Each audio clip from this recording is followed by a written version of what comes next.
Welcome back to Malicious Compliance. In today's story, my boss gave me an ultimatum. Either take a 60% pay cut or get fired with just $1 in severance pay. He thought I had no way out, but he was dead wrong. What happened next cost his company millions and got him fired instead. Here's how his own ultimatum completely backfired. Let's dive in.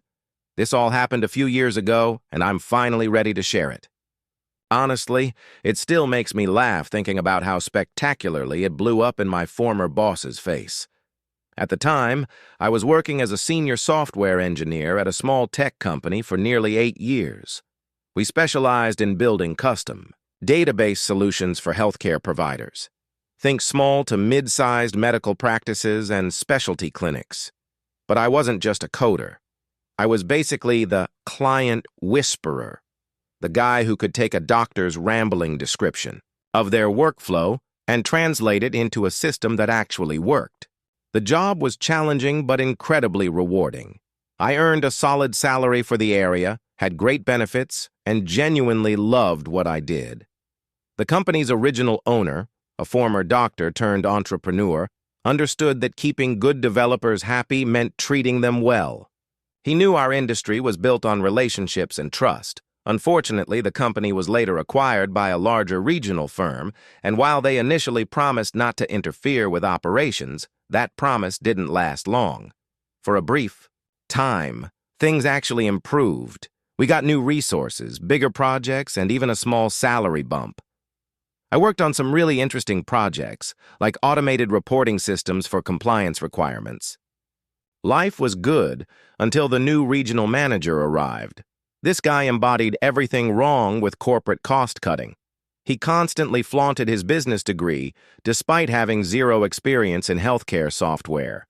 His background was in operational efficiency, which in practice meant finding ways to squeeze every last penny out of the company, no matter the consequences. His first company-wide meeting set the tone. He rambled on about tremendous opportunities for efficiency gains and how we needed performance-based compensation structures. Translation: slash everyone's base pay and replace it with impossible-to-achieve bonus targets. Over the next several months, he systematically destroyed everything that made the company a great place to work. He eliminated our flexible schedule, policy, slashed the training budget, installed invasive time-tracking software that randomly took screenshots throughout the day, and, worst of all, required approval for any code changes over a certain size. This guy micromanaged developers, solving problems he didn't even understand. I sat through entire meetings where he pontificated about leveraging synergies in our development pipeline, when he was literally describing basic project management practices we'd been using for years. But the real issue was how he treated the technical staff. To him, developers were interchangeable cogs who should feel lucky to have any paycheck at all. Meanwhile, client relationships were falling apart because he kept forcing us to rush implementations and cut corners on customization. Things finally came to a head during annual reviews. Despite another stellar year where I managed several major implementations, earned outstanding client feedback, and trained most of our junior developers, I was called into a meeting with the regional manager. That's when he dropped the bomb. The company was restructuring senior positions. In plain English, they were eliminating high-paid developers and replacing them with cheap, inexperienced graduates. But because I had strong relationships with key clients, they couldn't just fire me on the spot. Instead, I was given an ultimatum. Option 1, accept a restructured position as a regular developer at about 60% of my current salary, with reduced benefits and on a contract basis. I was told to train my cheaper replacements while making significantly less money. Option number 2 was immediate termination with statutory minimum severance, which, in my country, for a company our size, amounted to exactly 1 week's pay for every year of service. However, due to some technicality in how the acquisition paperwork was structured, they had calculated it as only $1 total. I know it seems like a tough choice, he said with a smirk, but I think you'll find the restructured position. is really your best option. Jobs are hard to come by in this market, especially for someone who's been in one place so long. The way he said it made it clear he thought I was some kind of dinosaur, unemployable anywhere else. This from someone who probably couldn't even debug a basic script if his life depended on it. I asked for some time to think it over, and he graciously gave me until the end of the week. Walking back to my desk, I was genuinely stunned. 8 years of solid performance and strong client relationships, and this was the thanks I got? That's when I started thinking about what would actually happen if I took option number 2. See, this manager had made a crucial miscalculation. He assumed I needed them more than they needed me. But our business model was built entirely on long-term client relationships, and those relationships were largely personal. Our biggest client was a specialty medical practice that I had spent over a year working with to build a custom patient management system. Their workflow was so specific that the system was basically unusable by anyone else, but it was perfect for them. They had been asking for major updates to handle new insurance requirements, and I was supposed to start that project soon. This client represented about 20% of our annual revenue. They had told our sales team multiple times that they specifically wanted me handling their technical needs because I understood their practice better than anyone else. We had similar situations, with about half our client base. These weren't just software licenses. They were ongoing relationships where clients depended on specific technical knowledge and personal trust built over years of successful projects. But the regional manager didn't understand this.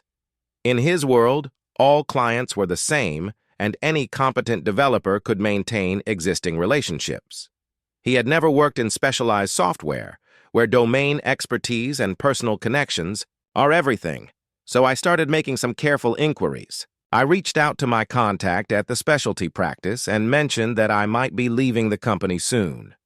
Her response was immediate. "If you're not handling our updates, we'll need to reconsider our options. Can you recommend another vendor who could work with our existing system?" Similar conversations with other major clients revealed the same pattern. They weren't just buying software maintenance.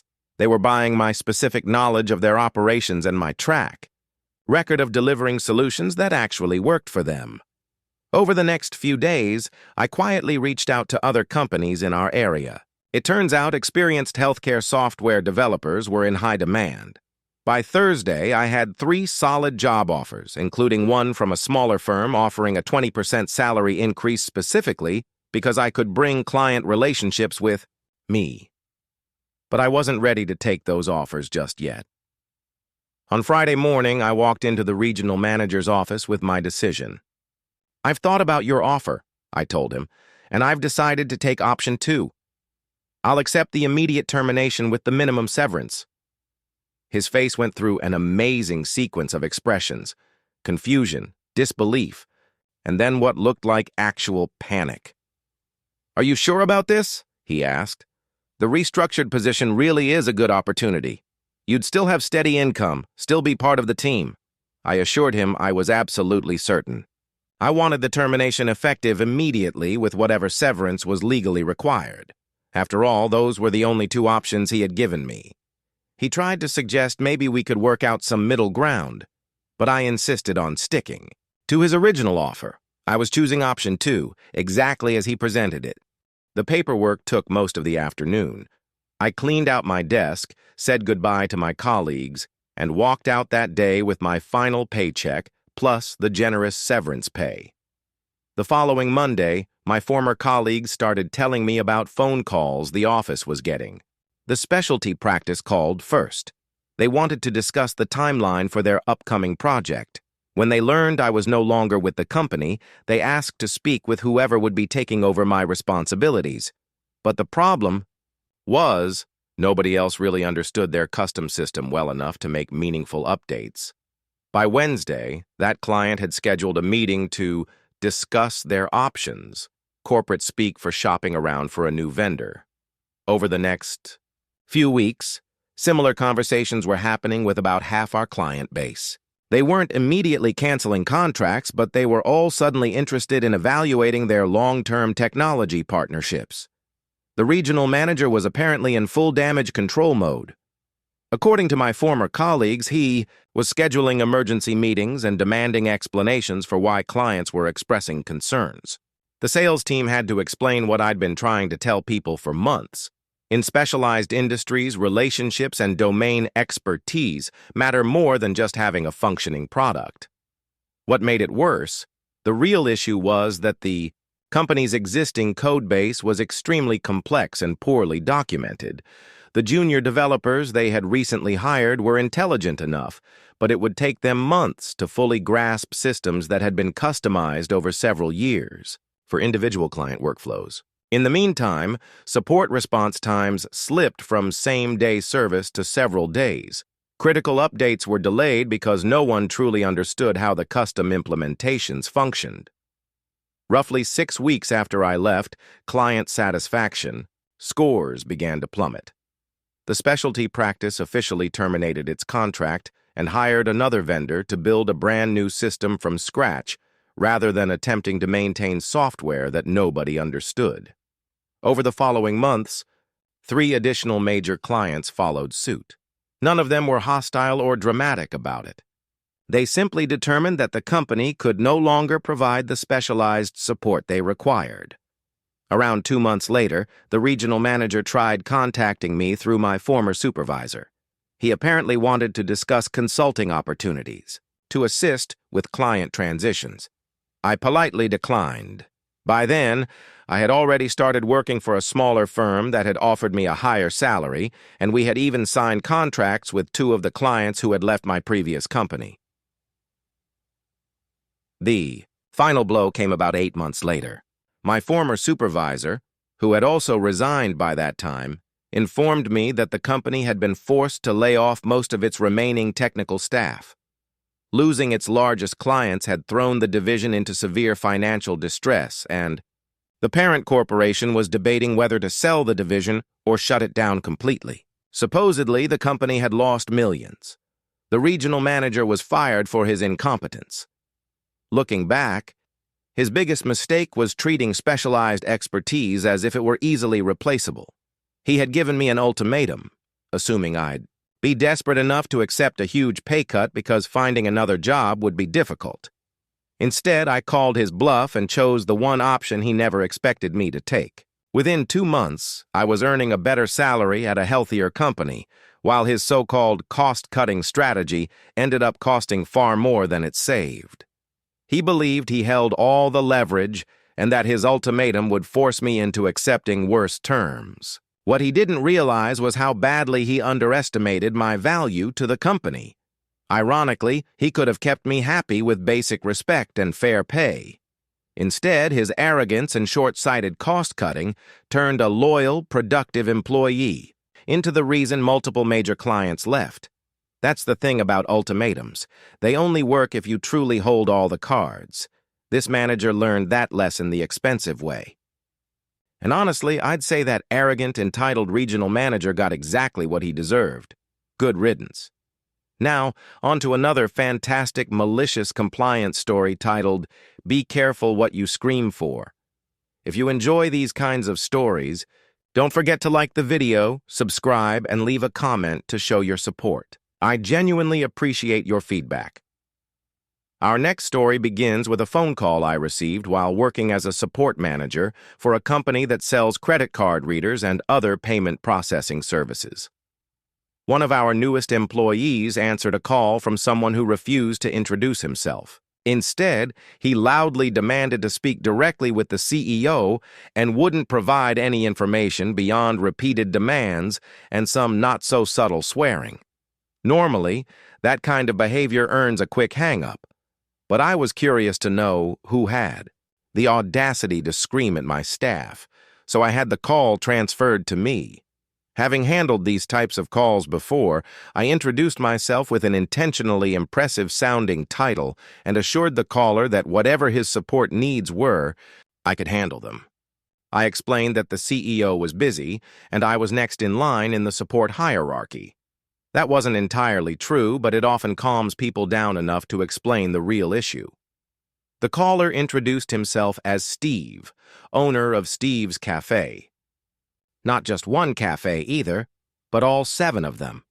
Steve was offended that he had been routed to me rather than the CEO as he had demanded. According to him, he's the owner and therefore needs to speak to my owner, not to me. Obviously, I don't own my company, let alone 7 cafes.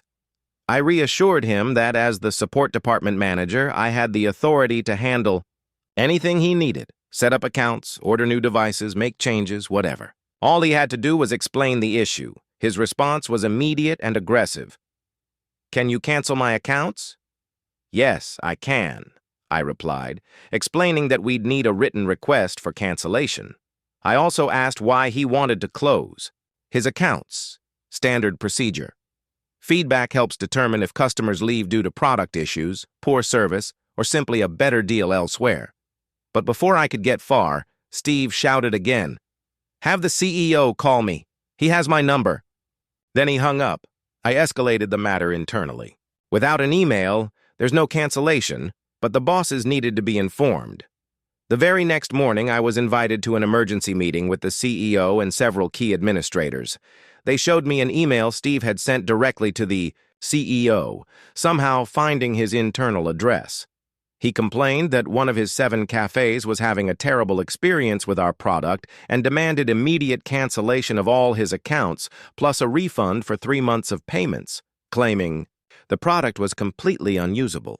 After reviewing the logs, I discovered that one of his locations had indeed experienced an issue starting the previous morning.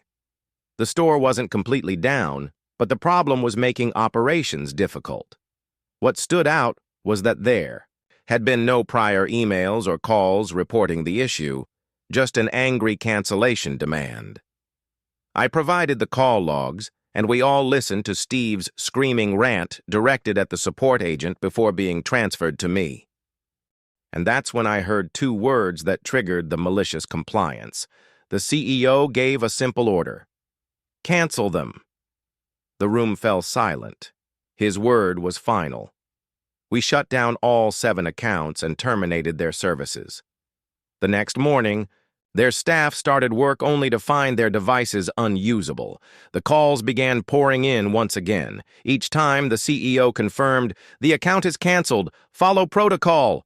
Soon, frantic managers started calling me, panicking because nothing was functioning. Their employees, embarrassed, explained that the accounts had been terminated according to the owner's explicit instructions via phone and email. We could no longer offer support. Not long after, the owner himself called, screaming and demanding. We uncancel everything immediately, insisting we restore the devices because he was losing money. I checked with the CEO, and after receiving a nod of approval, I calmly repeated, "Per your phone request yesterday and your follow-up email this morning, your accounts have been canceled." Steve, our client, became increasingly furious, yelling that he never actually wanted the accounts terminated. He claimed his threats were meant to push us into faster resolutions. He admitted he only wanted priority service and maybe a discount, not a complete shutdown. He kept shouting until I transferred him directly to the CEO's office. There wasn't a dramatic ending. Steve was scolded for his unprofessional behavior. He confessed his real goal was to be taken seriously and escalate issues up the chain for quicker responses. There was no real apology, but he promised better behavior going forward, and we were told to report him if he ever crossed the line again. Service was restored, and all 7 locations reopened a bit late. The one site with prior issues got proper help and was sorted out in a reasonable time frame. Everything eventually went back to normal, but hopefully Steve learned that threatening to cancel sometimes means you actually get canceled. No discounts included. Story 3. The next tale is titled, "I Don't Want My Sister's Boyfriend Proposing at My Wedding." Everyone around me thinks I'm being unreasonable. My mother even called me ungrateful because my parents are footing the bill for the wedding. The wedding is this Saturday. Just last Monday, my parents revealed their plan. During his speech, my sister's boyfriend would propose. I immediately said no. My mom then suggested an alternative. At the bouquet toss, instead of throwing it, I should hand it directly to my sister, TikTok style, while her boyfriend proposes. Again, I declined. Mom grew angry when I refused, insisting it wouldn't take away from my day since it would happen at the end. I kept saying no. I've been crying ever since. Am I really the bad guy here? Sometimes I doubt myself, sometimes I don't. I want to stay anonymous, so I won't answer any identifying questions. But here's some background. I grew up with my sister in our parents' home. I never had my own birthday celebration. Every year, my sister and I shared a cake, candles, and gifts. Guests often refused to buy separate presents for both of us. My parents split whatever came in. When I was 12, my aunt got furious that my gift went to my sister. The following year, my parents secretly hid all my gifts and gave them to me later without my sister knowing, because otherwise people wouldn't share. That was my last real birthday. After that, I told them no more parties or presents, just pancakes for breakfast. In the comments of my original post, someone said, "If my boyfriend proposed to me at someone else's wedding, especially my sister's, I'd instantly say no in front of everyone." I explained my sister actually hinted she wanted this kind of proposal. Another commenter wrote, "Wait, your sister wants her boyfriend to propose at your wedding? I'm already on your side. You're not the problem here." When asked why my sister wanted this, I said my mom told me she'd been hinting to her boyfriend that she wanted it because everyone would witness it. Yes, my sister is 3 years younger. Yes, she's always been the favorite. My parents don't even deny it anymore.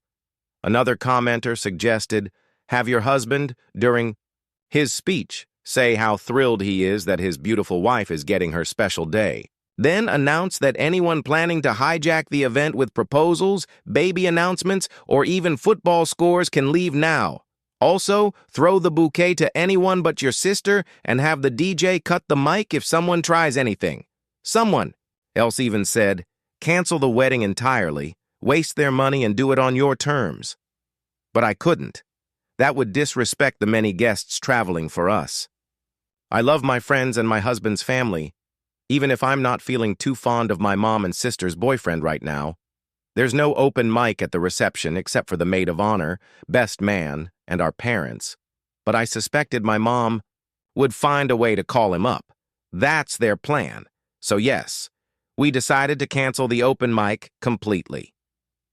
Update, we concluded the best punishment was letting them embarrass themselves. We said, forget it. I'm marrying my best friend and that's what matters. I ignored my family the rest of the week leading up to the wedding. At the reception, I saw them for the first time. As predicted, my mom gave her speech, then invited my sister's boyfriend to the mic. He proposed. Only 2 or 3 people clapped. My mom and her sister. Everyone else looked on awkwardly, like that meme of side-eyeing Chloe. My husband was right. The moment was painfully awkward. Afterward, the evening turned amazing for me. I spent the rest of the night with my husband and close friends. My sister, her fiancé, and my mom sulked alone.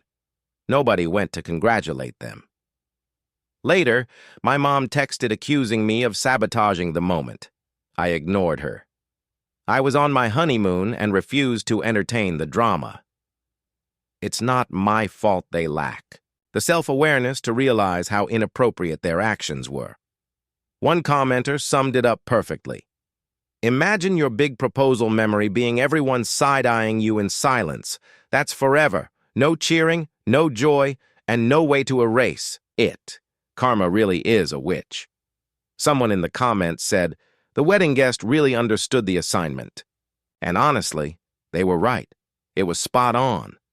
I have to admit, the outcome turned out far better than I ever imagined. Big credit to the OP for handling it the way they did. Anyway, let's jump into the next story. It begins like this. I've been a long-time reader but never posted until now, after my neighborhood's HOA president completely lost her mind. For context, I am not a member of the HOA. Most of my neighbors signed their contracts because they bought into all the typical promises. It builds a better community and other recycled slogans HOAs always use. I'm not saying every HOA is bad, but let's be real. Only a tiny fraction actually live up to that reputation. And trust me, this HOA was definitely not one of those rare exceptions. The main problem boiled down to one person, the woman running it. I already knew Karen from a totally different environment. We used to work together at a medical office. I was a nurse, and she worked the front desk. She didn't last long at that job, and one day I might share the wild story of how she got fired. For now, all you need to know is that I'd already witnessed her classic Karen behavior up close. That was more than enough reason for me to stay as far away as possible from any organization she controlled. Out of nowhere, Karen decided that not joining the HOA was some sort of crime, and she claimed I had no choice but to sign a contract anyway. Soon, letters started arriving from both the HOA and Karen herself, insisting I sign the papers and send them back along with a full year of back dues. Obviously, I refused. I wasn't about to hand over a year's worth of money for something I never agreed to, especially when I knew those letters went straight to Karen. And she'd likely pocket the money. Then one day, I caught her literally pressed up against my house, peering through my windows. Nearly gave me a heart attack. Imagine turning around and seeing her heavily caked makeup and those intense eyes. Staring straight into your living room, it felt like she was looking into my soul. Once I managed to breathe again, I stormed outside and started yelling. Normally, I try to be polite, but if you're spying through my windows, all bets are off. "What the hell do you think you're doing?" I shouted. Karen replied, "I need you to let me inside your house." For a moment, I genuinely thought I misheard her. "Excuse me? Absolutely not. I don't even want you on my lawn. Get out." "I need to inspect your property," she snapped, "both inside and out. I have to make sure you're following HOA guidelines." I couldn't believe what I was hearing. "What are you even talking about? You know I'm not part of the HOA. And even if I were, you can't just barge into people's homes. That's called private property.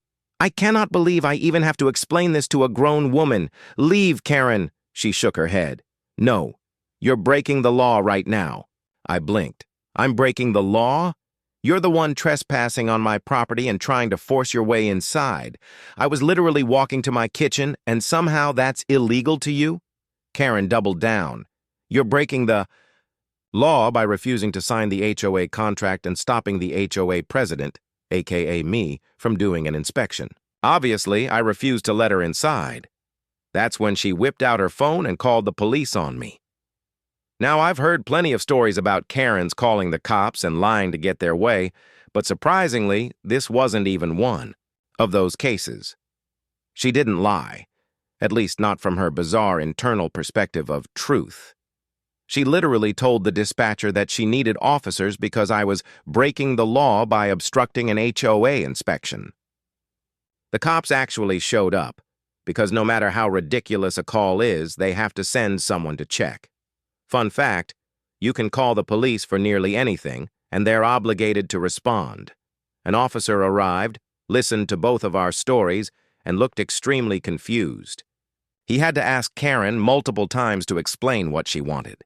In the end, he told her she had zero right to be on my property, and the fact that I wasn't an HOA member was not illegal in any way. Nobody got arrested, and she eventually left, but, oh no, that wasn't the end.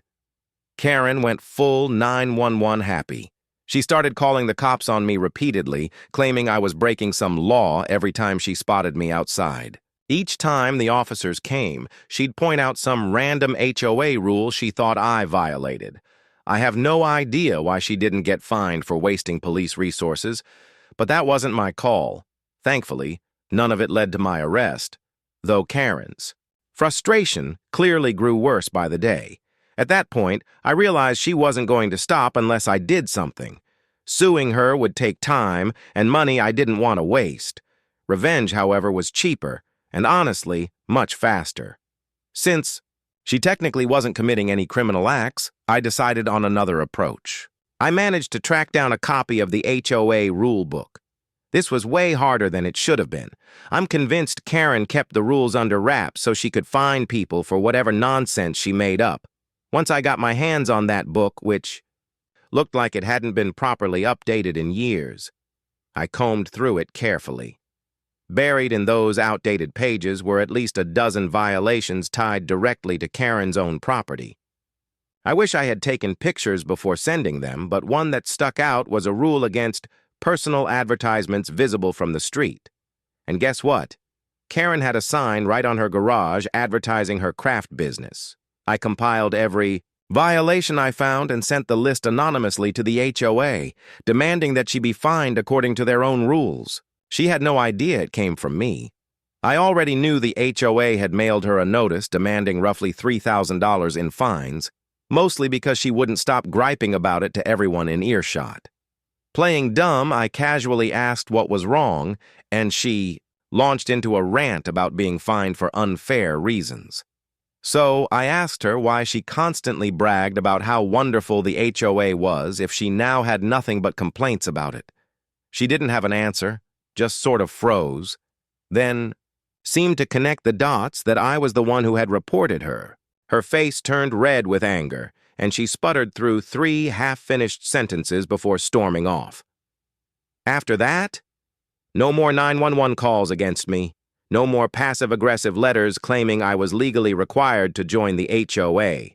That had been my plan all along, eventually reveal my part in the matter to get her to finally leave me alone. And honestly, nothing shuts down a harasser quite like forcing them to pay a massive fine. I don't know every detail, but not long afterward, she resigned from the HOA board and, from what I've heard, managed to leave the HOA entirely. Whether I played a direct role in that or not, it definitely worked out in my favor. Living next door to her was far worse than working with her had ever been, but both experiences made it clear what kind of person she was, the type who only reacts when faced with a bigger fire, not someone who responds to calm reasoning. And before we wrap up, here's one last petty revenge story to lighten the mood. This one's called Shopping Revenge. It's about my wife's little act of payback while grocery shopping. She and our son popped into the supermarket to grab just a handful of items. No cart, nothing heavy, just a few things they could carry. At the regular registers, the lines were ridiculously long, so naturally, they headed over to the self-checkout area. There are 4 self-checkout stations with a single shared line. At first, only 2 or 3 people were waiting, but by the time my wife's turn came, about 10 people had lined up behind them. When a spot opened, she hesitated for maybe 4 seconds, just a tiny distraction. Normally, if that happens, the next person politely waits for their turn. Civilized behavior, right? Well, not this time. A young couple, probably late teens or early 20s, rudely shoved past my wife and son to claim the open station. Usually she would ignore it, but that day she decided otherwise. She called out, asking if they honestly thought the 10 people behind her were waiting so the couple could cut the line. Their response? Well, you weren't paying enough attention and you weren't fast enough. Instead of arguing, she took the high road with a twist. She calmly scanned one of her items at their checkout station, then moved to the next machine that opened up. By the time she finished all her purchases, the rude couple was still stuck waiting for a store clerk to cancel her item from their register. As she and my son headed for the exit, the guy yelled, "You're crazy!" Without missing a beat, she replied, "Well, you weren't paying enough attention," and walked out. And that's it, folks. Thanks for watching. I'll catch you next time.